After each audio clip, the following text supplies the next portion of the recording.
Bienvenue sur Classique en lecture. 5 semaines en ballon de Jules Verne, chapitres de 36 à 40, lu par Bernard.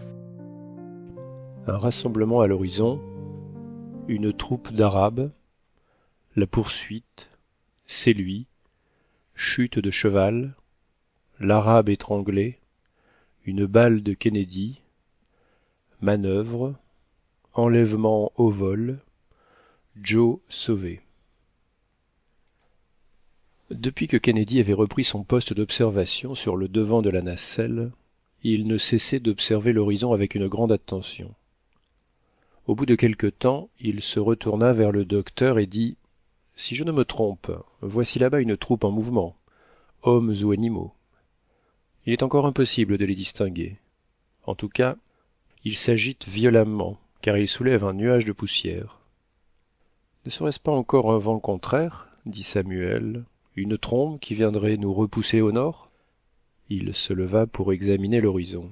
« Je ne crois pas, Samuel, » répondit Kennedy. « C'est un troupeau de gazelles ou de bœufs sauvages. » « Peut-être, Dick, mais ce rassemblement est au moins à 9 ou 10 milles de nous, et pour mon compte, même avec la lunette, je n'y puis rien reconnaître.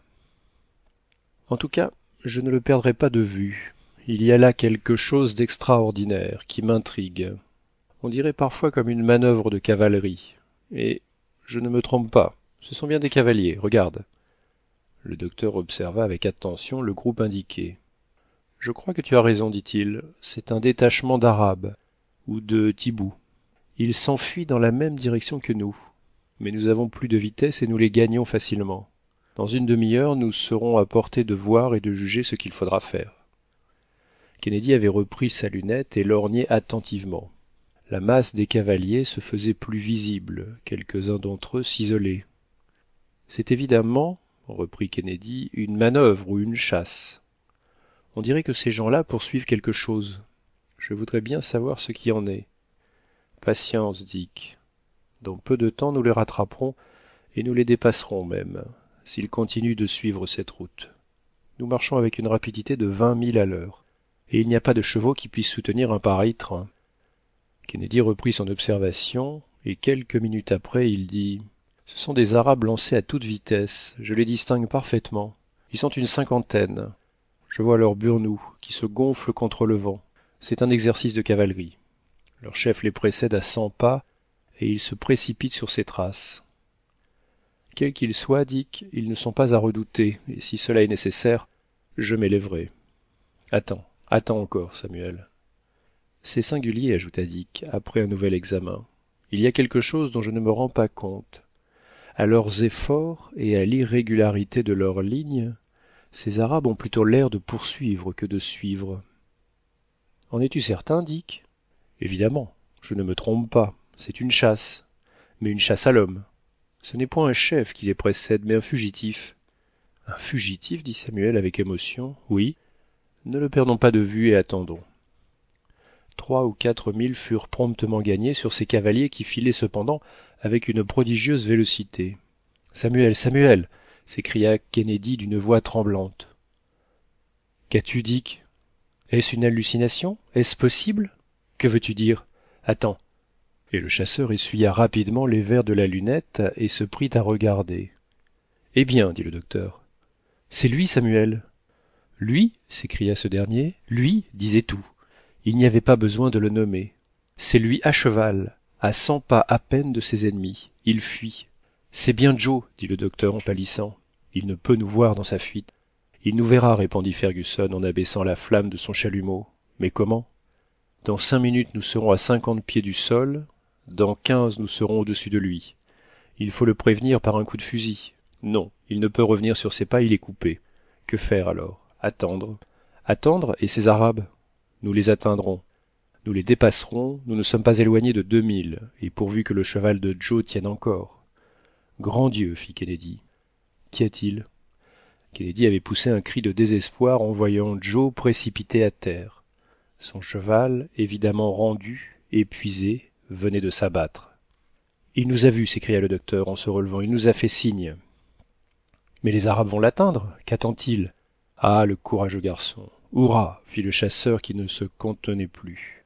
Joe, immédiatement relevé après sa chute, à l'instant où l'un des plus rapides cavaliers se précipitait sur lui, bondissait comme une panthère, lévitait par un écart, se jetait en croupe, saisissait l'arabe à la gorge de ses mains nerveuses, de ses doigts de fer, il l'étranglait, le renversait sur le sable et continuait sa course effrayante. Un immense cri des arabes s'éleva dans l'air, mais tout entier à leur poursuite, ils n'avaient pas vu le Victoria à 500 pas derrière eux, et à 30 pieds du sol à peine, eux-mêmes ils n'étaient pas à 20 longueurs du cheval du fugitif. L'un d'eux se rapprocha sensiblement de Joe, et il allait le percer de sa lance quand Kennedy, l'œil fixe, la main ferme, l'arrêta net d'une balle et le précipita à terre. Joe ne se retourna pas même au bruit. Une partie de la troupe suspendit sa course et tomba la face dans la poussière à la vue du Victoria. L'autre continua sa poursuite. « Mais que fait Joe » s'écria Kennedy. « Il ne s'arrête pas ?»« Il fait mieux que cela, Dick, je l'ai compris. Il se maintient dans la direction de l'aérostat. Il compte sur notre intelligence. Ah, le brave garçon. Nous l'enlèverons à la barbe de ces Arabes. Nous ne sommes plus qu'à 200 pas. »« Que faut-il faire » demanda Kennedy. « Laisse ton fusil de côté. »« Voilà, » fit le chasseur en déposant son arme. « Peux-tu soutenir dans les bras 150 livres de lest ?»« Plus encore. Non, cela suffira. » Et des sacs de sable furent empilés par le docteur entre les bras de Kennedy. « Tiens-toi à l'arrière de la nacelle et sois prêt à jeter ce lest d'un seul coup. Mais sur ta vie, ne le fais pas avant mon ordre. Sois tranquille. Sans cela, nous manquerions Joe, et il serait perdu. Compte sur moi. » Le Victoria dominait presque alors la troupe des cavaliers qui s'élançait bride abattue sur les pas de Joe. Le docteur à l'avant de la nacelle tenait l'échelle déployée, prêt à la lancer au moment voulu. Joe avait maintenu sa distance entre ses poursuivants et lui, 50 pieds environ. Le Victoria les dépassa.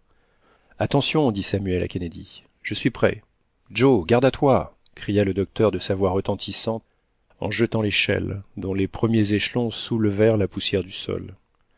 À l'appel du docteur, Joe, sans arrêter son cheval, s'était retourné. L'échelle arriva près de lui, et au moment où il s'y accrochait, « Jette » cria le docteur à Kennedy. « C'est fait !» Et le Victoria, délesté d'un poids supérieur à celui de Joe, s'éleva à 150 pieds dans les airs. Joe se cramponna fortement à l'échelle pendant les vastes oscillations qu'elle eut à décrire. Puis, faisant un geste indescriptible aux Arabes, et grimpant avec l'agilité d'un clown, il arriva jusqu'à ses compagnons qui le reçurent dans leurs bras. Les Arabes poussèrent un cri de surprise et de rage. Le fugitif venait de leur être enlevé, au vol, et le Victoria s'éloignait rapidement. « Mon maître, monsieur Dick, » avait dit Joe. Et succombant à l'émotion, à la fatigue, il s'était évanoui, pendant que Kennedy, presque en délire, s'écriait « Sauvez, sauvez !»« Parbleu !» fit le docteur, qui avait repris sa tranquille impassibilité. Joe était presque nu, ses bras ensanglantés, son corps couvert de meurtrissures. Tout cela disait ses souffrances. Le docteur pansa ses blessures et le coucha sous la tente. Joe revint bientôt de son évanouissement et demanda un verre d'eau-de-vie que le docteur ne crut pas devoir lui refuser, Joe n'étant pas un homme à traiter comme tout le monde. Après avoir bu, il serra la main de ses deux compagnons et se déclara prêt à raconter son histoire. Mais on ne lui permit pas de parler, et le brave garçon retomba dans un profond sommeil dont il paraissait avoir grand besoin. Le Victoria prenait alors une ligne oblique vers l'ouest, sous les efforts d'un vent excessif.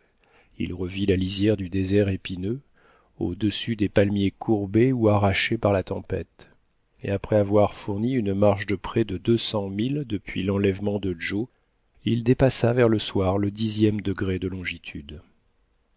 Chapitre 37.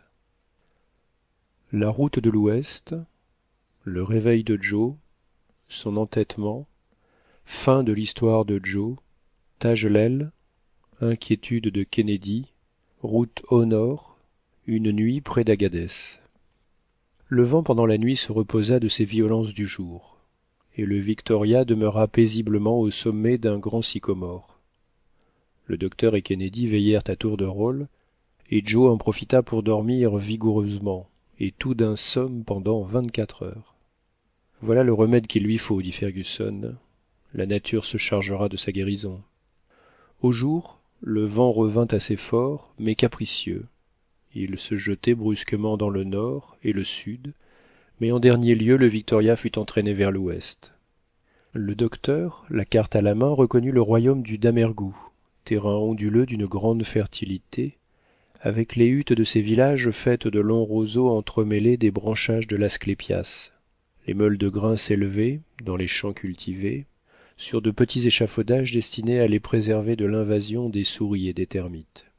Bientôt on atteignit la ville de Zinder, reconnaissable à sa vaste place des exécutions.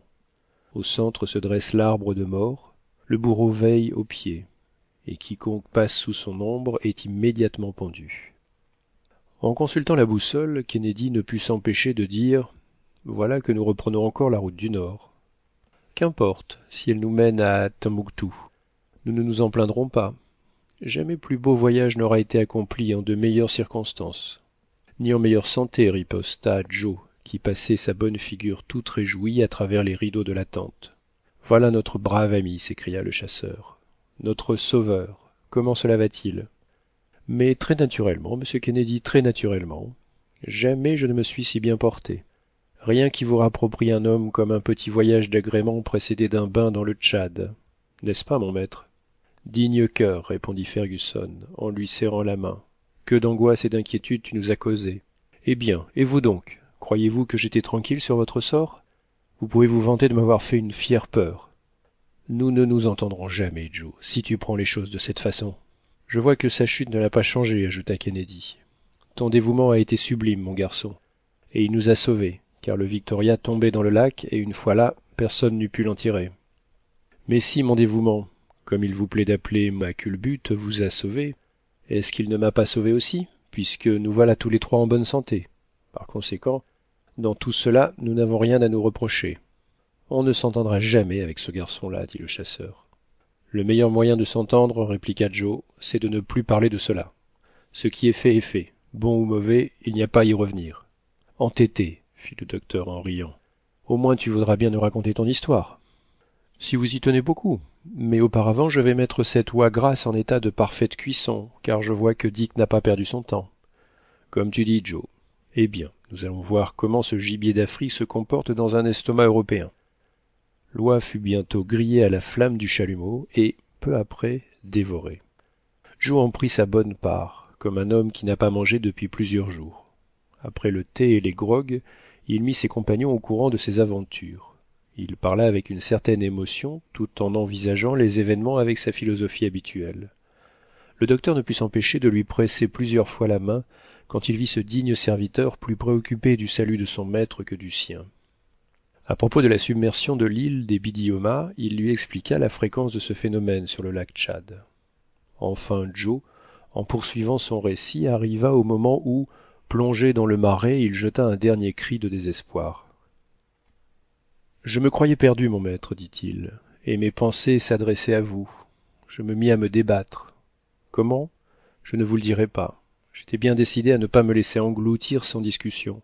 Quand, à 2 pas de moi, je distingue quoi? Un bout de corde fraîchement coupé. Je me permets de faire un dernier effort, et tant bien que mal, j'arrive au câble. Je tire, cela résiste. Je me hale, et finalement me voilà en terre ferme. Au bout de la corde, je trouve une ancre. Ah, mon maître, j'ai bien le droit de l'appeler l'ancre du salut, si toutefois vous n'y voyez pas d'inconvénient. Je la reconnais. Une ancre du Victoria. Vous aviez pris terre en cet endroit.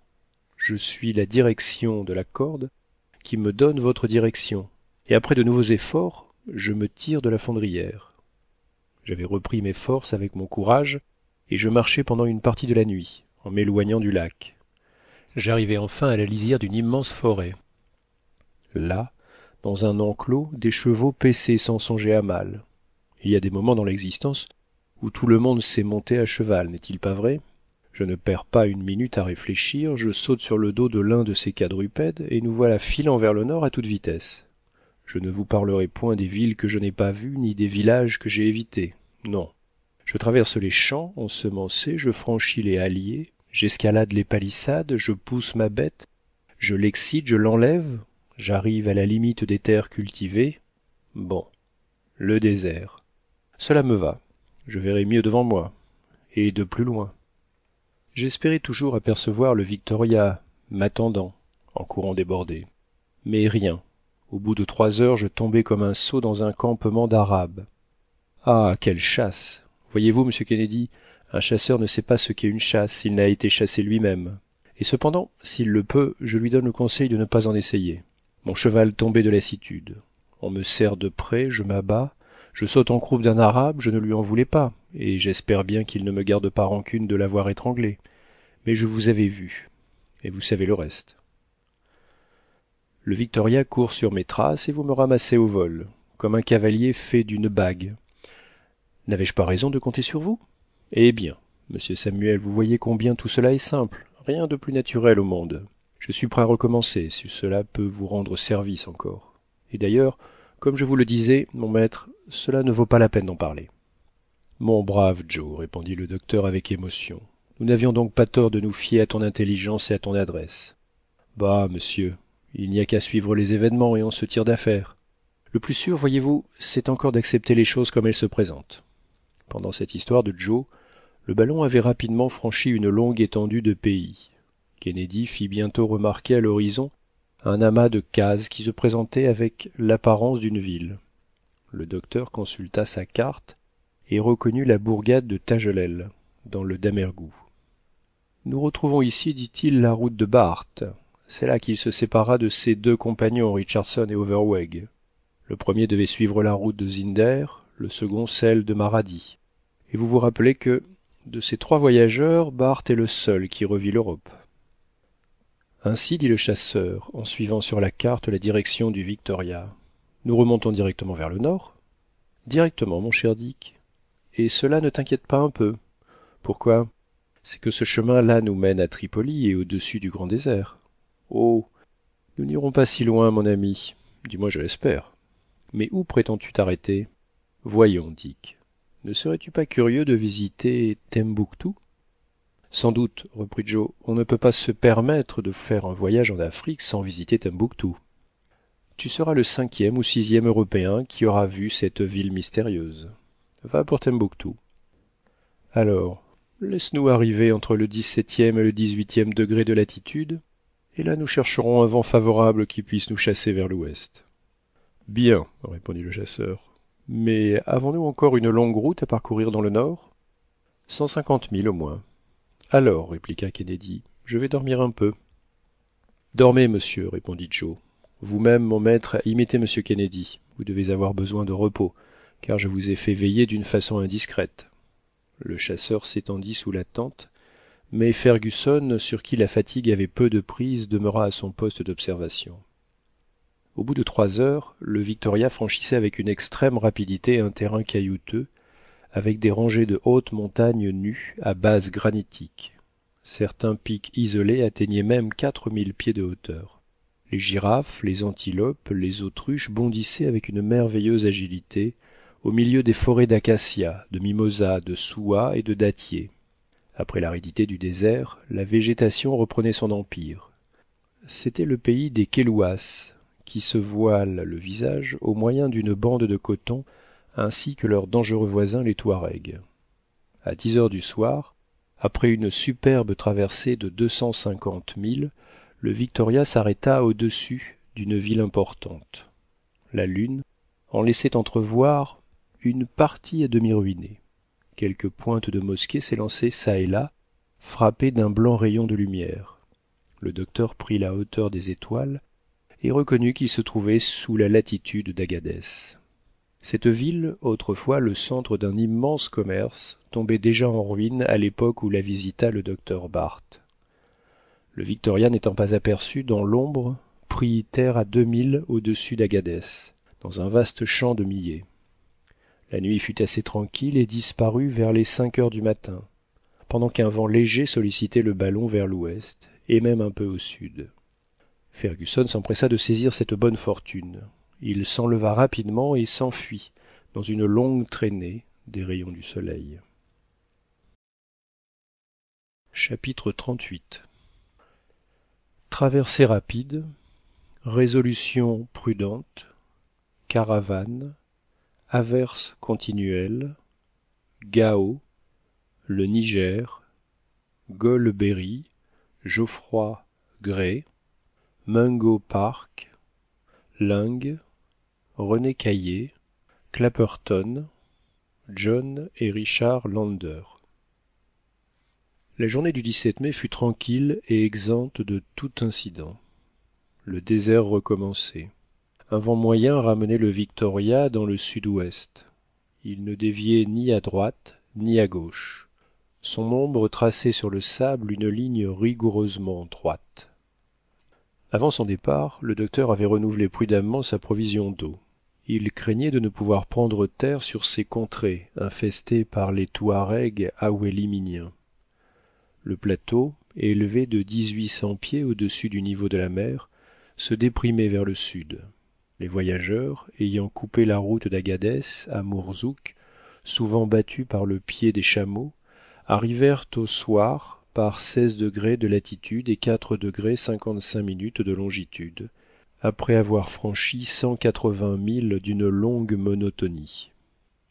Pendant cette journée, Joe apprêta les dernières pièces de gibier, qui n'avaient reçu qu'une préparation sommaire. Il servit au souper des brochettes de bécassines fort appétissantes. Le vent était bon. Le docteur résolut de continuer sa route pendant une nuit que la lune, presque pleine encore, faisait resplendissante.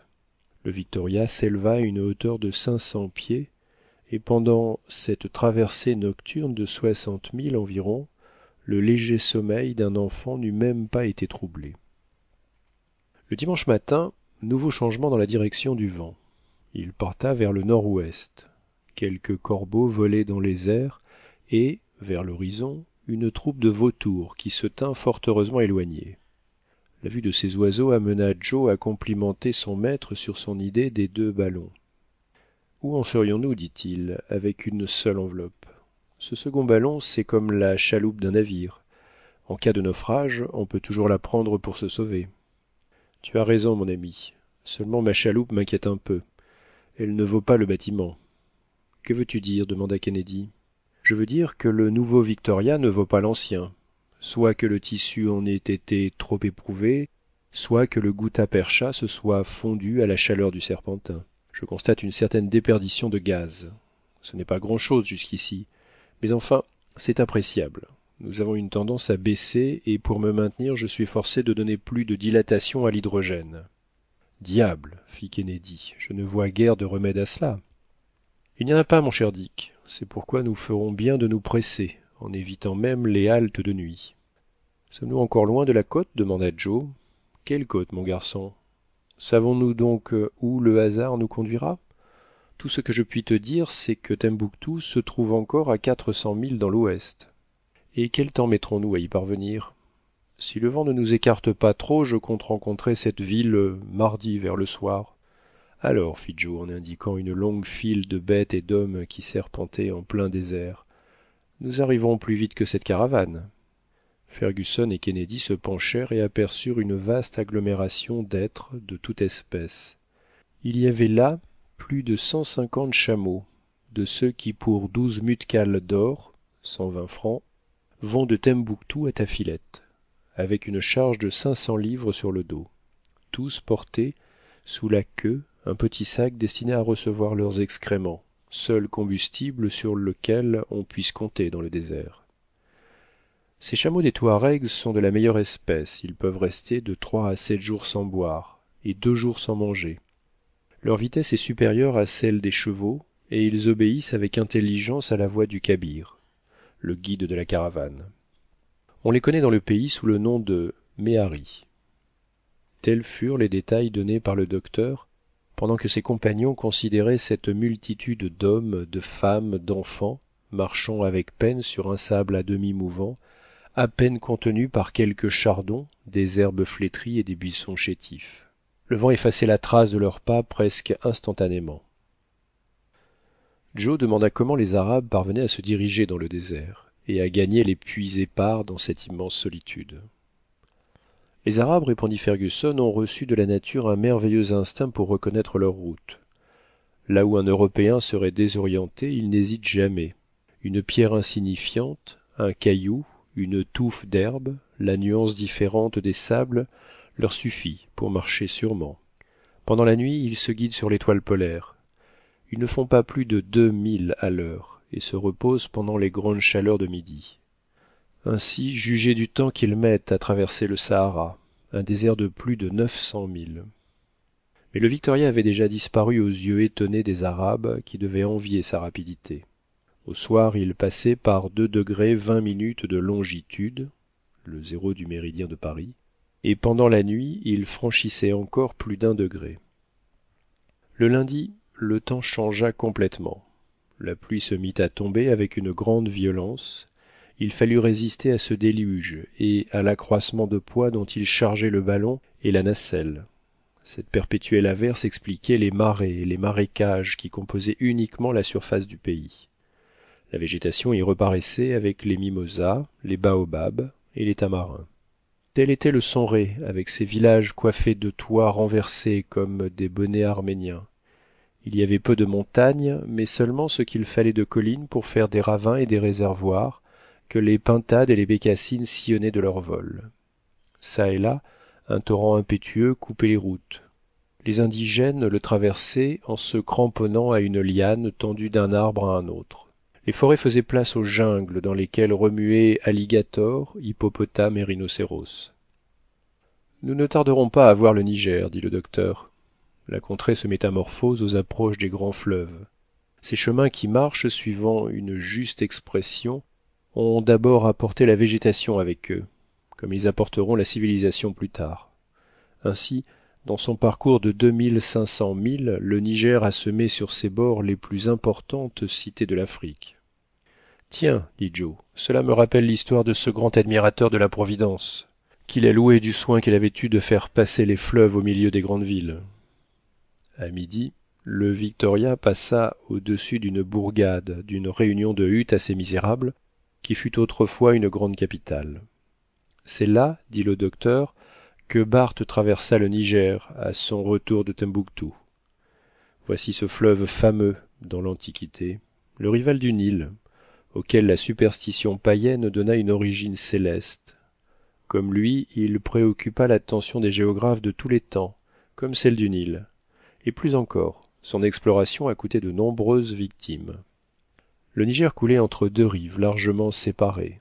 Ses eaux roulaient vers le sud avec une certaine violence, mais les voyageurs entraînés purent à peine en saisir les curieux contours. « Je veux vous parler de ce fleuve, dit Fergusson, et il est déjà loin de nous, sous les noms de Diouléba, de Mayo, d'Aiguiréou, de Kora et autres encore. Il parcourt une étendue immense de pays et lutterait presque de longueur avec le Nil. Ces noms signifient tout simplement le fleuve, suivant les contrées qu'il traverse. Est-ce que le docteur Barth a suivi cette route demanda Kennedy. Non, Dick. En quittant le lac Tchad, il traversa les villes principales du Bornou et vint couper le Niger à Say, 4° au-dessous de Gao. Puis il pénétra au sein de ces contrées inexplorées que le Niger renferme dans son coude, et, après 8 mois de nouvelles fatigues, il parvint à Tombouctou, ce que nous ferons en 3 jours à peine, avec un vent aussi rapide. Est-ce qu'on a découvert les sources du Niger demanda Joe. Il y a longtemps, répondit le docteur. La reconnaissance du Niger et de ses affluents attira de nombreuses explorations, et je puis vous indiquer les principales. De 1749 à 1758, Adamson reconnaît le fleuve et visite Gorée. De 1785 à 1788, Golbery et Geoffroy parcourent les déserts de la Sénégambie et remontent jusqu'au pays des morts, qui assassinèrent Saunier, Brisson, Adam, Riley, Cochelet et tant d'autres infortunés.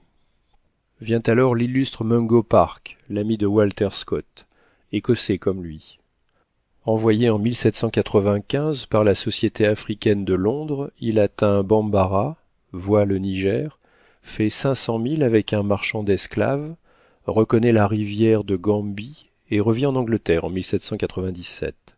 Il repart le 30 janvier 1805 avec son beau-frère Anderson, Scott le dessinateur et une troupe d'ouvriers. Il arrive à Gorée, s'adjoint un détachement de 35 soldats, revoit le Niger le 19 août. Mais alors, par suite des fatigues, des privations, des mauvais traitements, des inclémences du ciel, de l'insalubrité du pays, il ne reste plus que 11 vivants de 40 Européens. Le 16 novembre, les dernières lettres de Mungo Park parvenaient à sa femme, et un an plus tard on apprenait par un trafiquant du pays qu'arrivé à Boussa sur le Niger, le 23 décembre, l'infortuné voyageur vit sa barque renversée par les cataractes du fleuve et que lui-même fut massacré par les indigènes.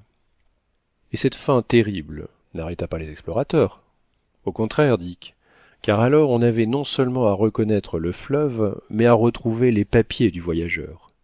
Dès 1816, une expédition s'organise à Londres, à laquelle prend part le major Gray. Elle arrive au Sénégal, pénètre dans le Fouta Djallon, visite les populations Foula et Mandingue, et revient en Angleterre sans autre résultat. En 1822, le major Laing explore toute la partie de l'Afrique occidentale voisine des possessions anglaises, et ce fut lui qui arriva le premier aux sources du Niger.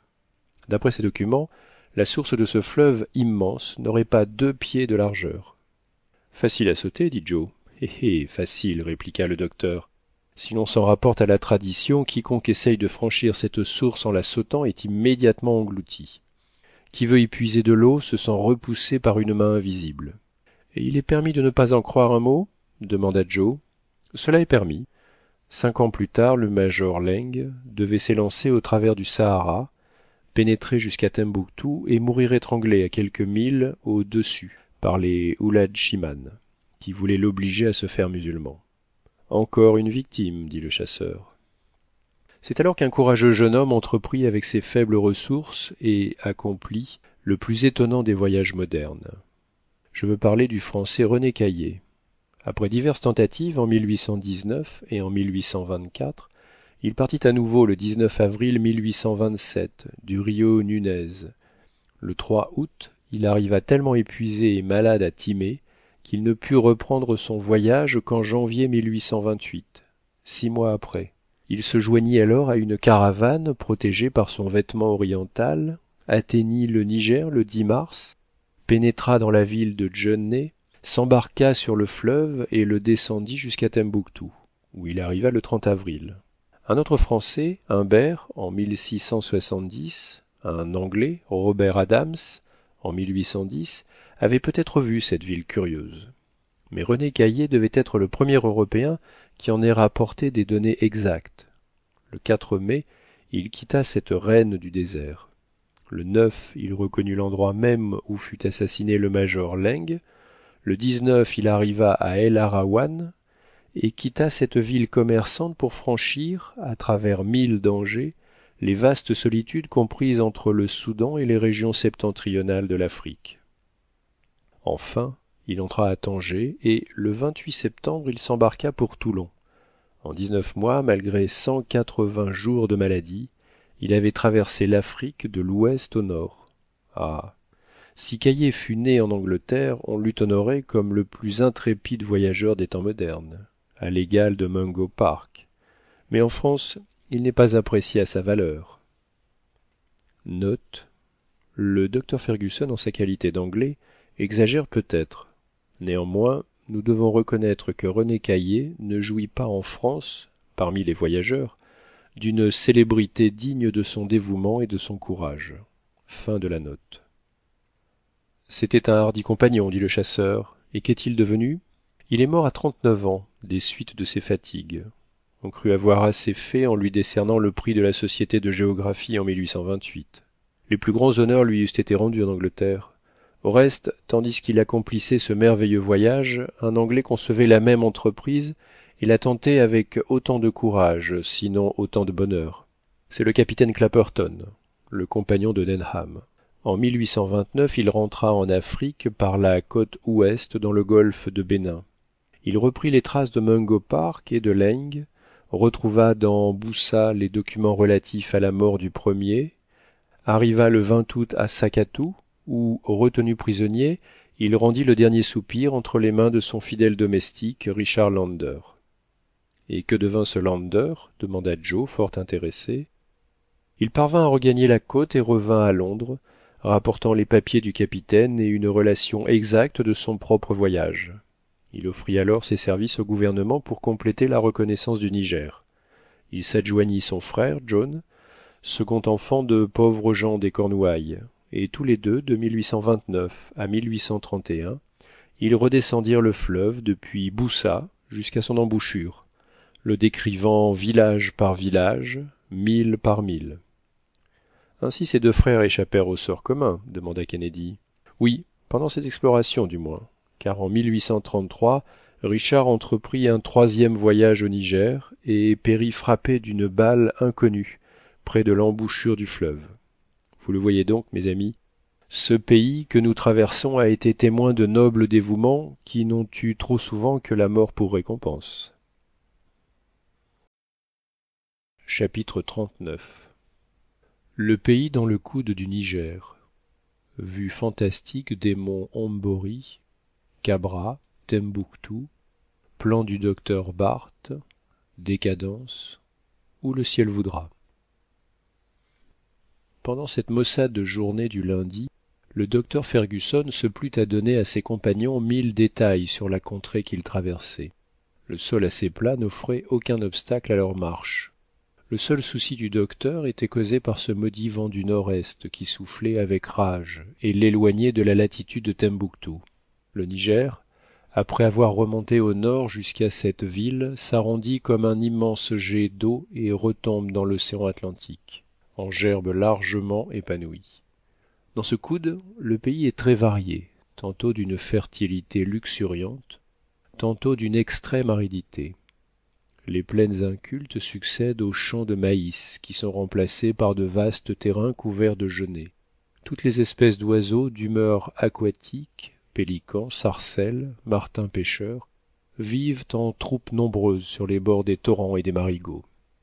De temps en temps apparaissait un camp de Touaregs abrités sous leurs tentes de cuir, tandis que les femmes vaquaient aux travaux extérieurs, trayant leurs chamelles et fumant leurs pipes à gros foyer.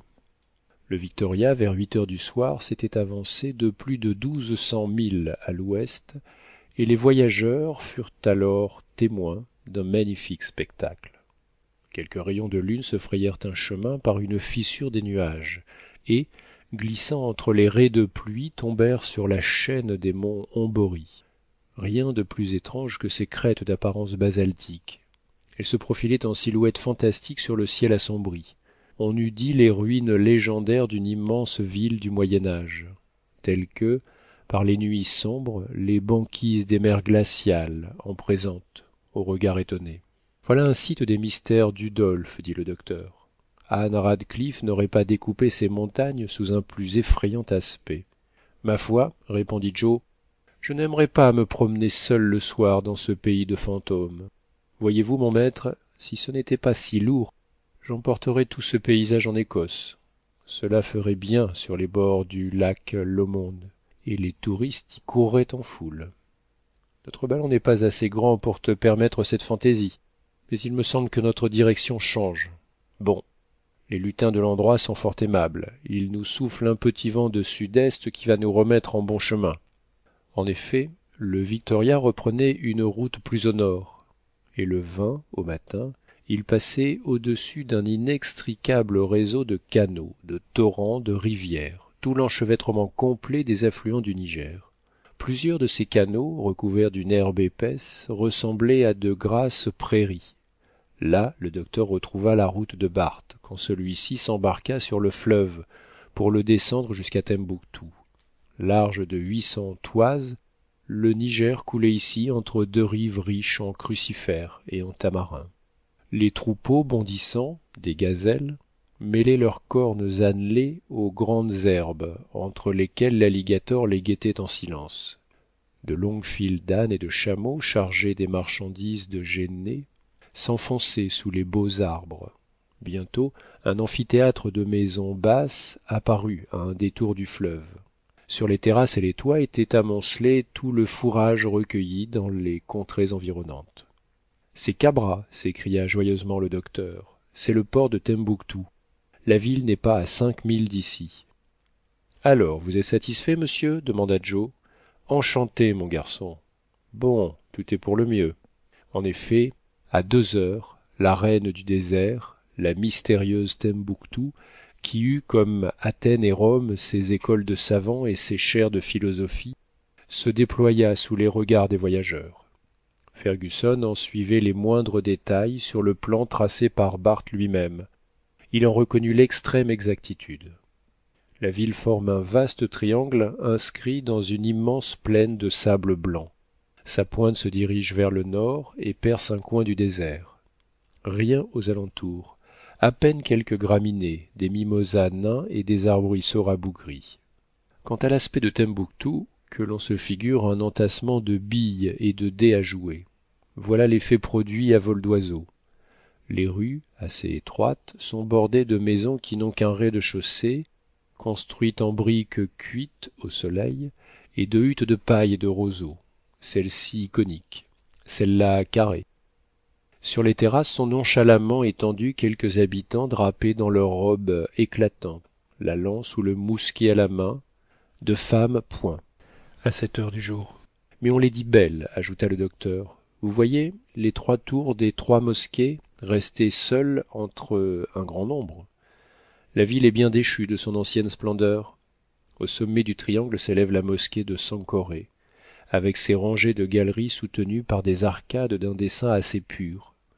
Plus loin, près du quartier de Sanegungu, la mosquée de Sidi Yahya, et quelques maisons à 2 étages.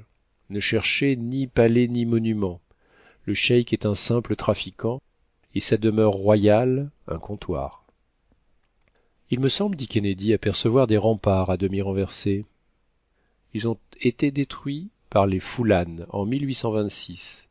Alors la ville était plus grande d'un tiers, car Tembouctou, depuis le XIe siècle, objet de convoitise générale, a successivement appartenu aux Touaregs, aux Sourayens, aux Marocains, aux Foulanes, et ce grand centre de civilisation où un savant comme Ahmed Baba possédait au XVIe siècle une bibliothèque de 1600 manuscrits, n'est plus qu'un entrepôt de commerce de l'Afrique centrale.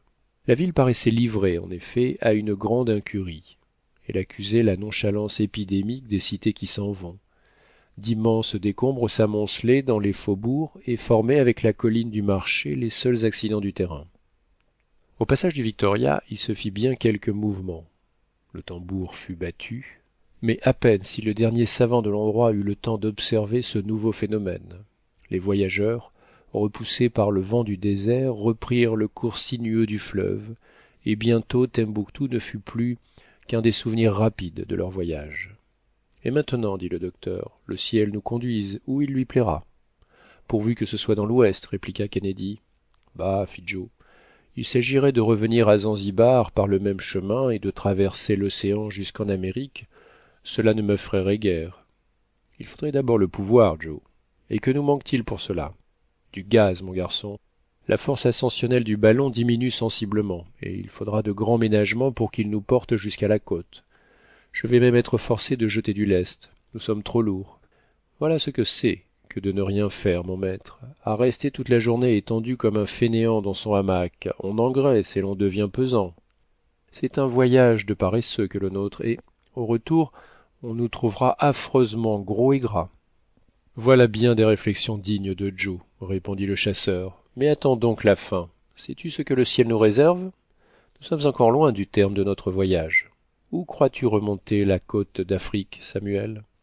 Je serais fort empêché de te répondre, Dick. Nous sommes à la merci de vents très variables, mais enfin, je m'estimerais heureux si j'arrivais entre Sierra Leone et Portendick. Il y a là une certaine étendue de pays où nous rencontrerons des amis, et ce sera plaisir de leur serrer la main.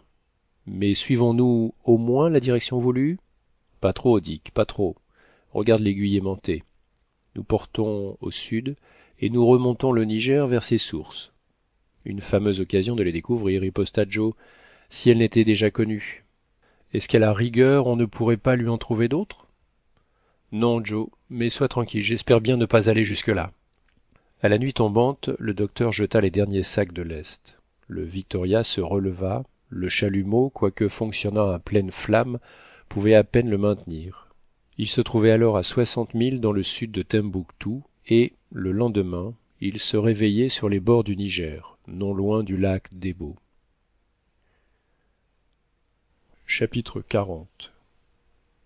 Inquiétude du docteur Fergusson, direction persistante vers le sud, un nuage de sauterelles, vue de Jenné, vue de Ségo, changement de vent, regret de Joe. Le lit du fleuve était alors partagé par de grandes îles en branches étroites d'un courant fort rapide. Sur l'une d'entre elles s'élevaient quelques cases de bergers, mais il fut impossible d'en faire un relèvement exact, car la vitesse du Victoria s'accroissait toujours. Malheureusement, il inclinait encore plus au sud et franchit en quelques instants le lac d'Ebo. Fergusson chercha à diverses élévations, en forçant extrêmement sa dilatation, d'autres courants dans l'atmosphère, mais en vain. Il abandonna promptement cette manœuvre, qui augmentait encore la déperdition de son gaz en le pressant contre les parois fatiguées de l'aérostat. Il ne dit rien, mais il devint fort inquiet. Cette obstination du vent à le rejeter vers la partie méridionale de l'Afrique déjouait ses calculs. Il ne savait plus sur qui ni sur quoi compter. S'il n'atteignait pas les territoires anglais ou français, que devenir au milieu des barbares qui infestaient les côtes de Guinée? Comment y attendre un navire pour retourner en Angleterre? Et la direction actuelle du vent le chassait sur le royaume de Dahomey, parmi les peuplades les plus sauvages, à la merci d'un roi qui, dans les fêtes publiques, sacrifiait des milliers de victimes humaines. Là, on serait perdu. D'un autre côté, le ballon se fatiguait visiblement, et le docteur le sentait lui manquer. Cependant, le temps se levant un peu, il espéra que la fin de la pluie amènerait un changement dans les courants atmosphériques. Il fut donc désagréablement ramené au sentiment de la situation par cette réflexion de Joe.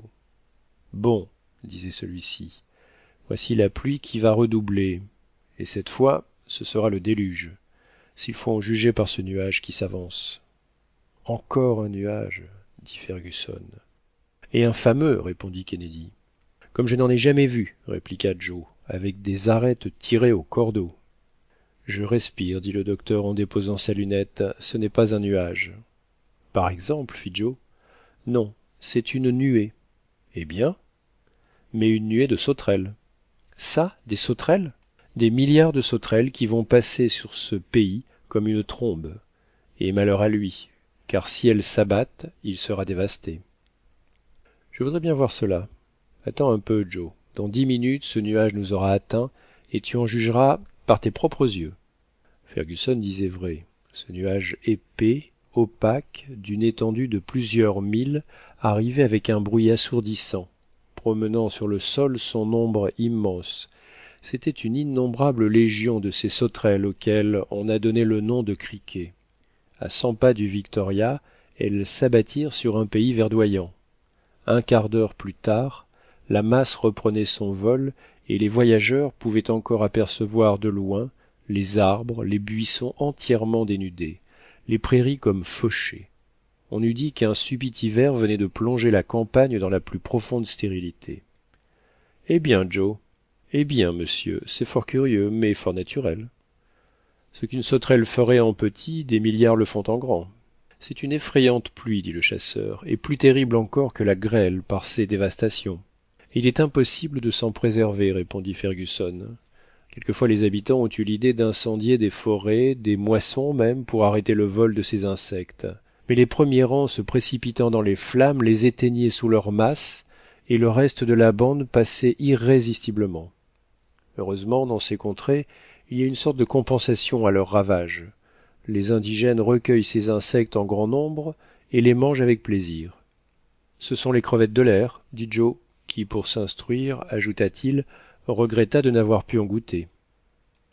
Le pays devint plus marécageux vers le soir. Les forêts firent place à des bouquets d'arbres isolés. Sur les bords du fleuve, on distinguait quelques plantations de tabac et des marais gras de fourrage. Dans une grande île apparut alors la ville de Jenné, avec les 2 tours de sa mosquée de terre et l'odeur infecte qui s'échappait de millions de nids d'hirondelles accumulés sur ses murs. Quelques cimes de baobabs, de mimosas et de dattiers perçaient entre les maisons. Même à la nuit, l'activité paraissait très grande. Jenné est en effet une ville fort commerçante. Elle fournit à tous les besoins de Tembouctou. Ses barques sur le fleuve, ses caravanes par les chemins ombragés, y transporte les diverses productions de son industrie. Si cela n'eût pas dû prolonger notre voyage, dit le docteur, j'aurais tenté de descendre dans cette ville. Il doit s'y trouver plus d'un arabe qui a voyagé en France ou en Angleterre et auquel notre genre de locomotion n'est peut-être pas étranger. Mais ce ne serait pas prudent. Remettons cette visite à notre prochaine excursion, dit Joe en riant. D'ailleurs, si je ne me trompe, mes amis, le vent a une légère tendance à souffler de l'est. Il ne faut pas perdre une pareille occasion. Le docteur jeta quelques objets devenus inutiles, des bouteilles vides et une caisse de viande qui n'était plus d'aucun usage. Il réussit à maintenir le Victoria dans une zone plus favorable à ses projets.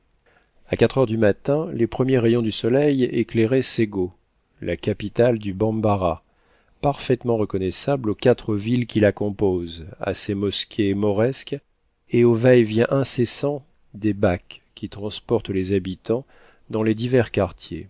Mais les voyageurs ne furent pas plus vus qu'ils ne virent, ils fuyaient rapidement et directement dans le nord-ouest, et les inquiétudes du docteur se calmaient un peu. Encore 2 jours dans cette direction, et avec cette vitesse nous atteindrons le fleuve du Sénégal. Et nous serons en pays ami ? Demanda le chasseur. Pas tout à fait encore. À la rigueur, si le Victoria venait à nous manquer, nous pourrions gagner des établissements français. Mais puisse-t-il tenir pendant quelques centaines de milles, et nous arriverons sans fatigue, sans crainte, sans danger, jusqu'à la côte occidentale. Et ce sera fini, fit Joe. Eh bien, tant pis. Si ce n'était le plaisir de raconter, je ne voudrais plus jamais mettre pied à terre. Pensez-vous qu'on ajoute foi à nos récits, mon maître ? Qui sait, mon brave Joe ? Enfin, il y aura toujours un fait incontestable. 1000 témoins nous auront vus partir d'un côté de l'Afrique, 1000 témoins nous verront arriver à l'autre côté. En ce cas, répondit Kennedy, il me paraît difficile de dire que nous n'avons pas traversé. Ah, monsieur Samuel, reprit Joe, avec un gros soupir, je regretterai plus d'une fois mes cailloux en or massif. Voilà qui aurait donné du poids à nos histoires et de la vraisemblance à nos récits. À 1 gramme d'or par auditeur, je me serais composé une jolie foule pour m'entendre, et même pour m'admirer. Merci d'avoir écouté les chapitres 36 à 40 de 5 semaines en ballon de Jules Verne. Si cette vidéo vous a plu, vous pouvez la partager. N'hésitez pas à liker, vous abonner et activer la cloche des notifications pour être prévenu lorsque je sors une nouvelle vidéo de lecture. À très vite sur Classique en lecture.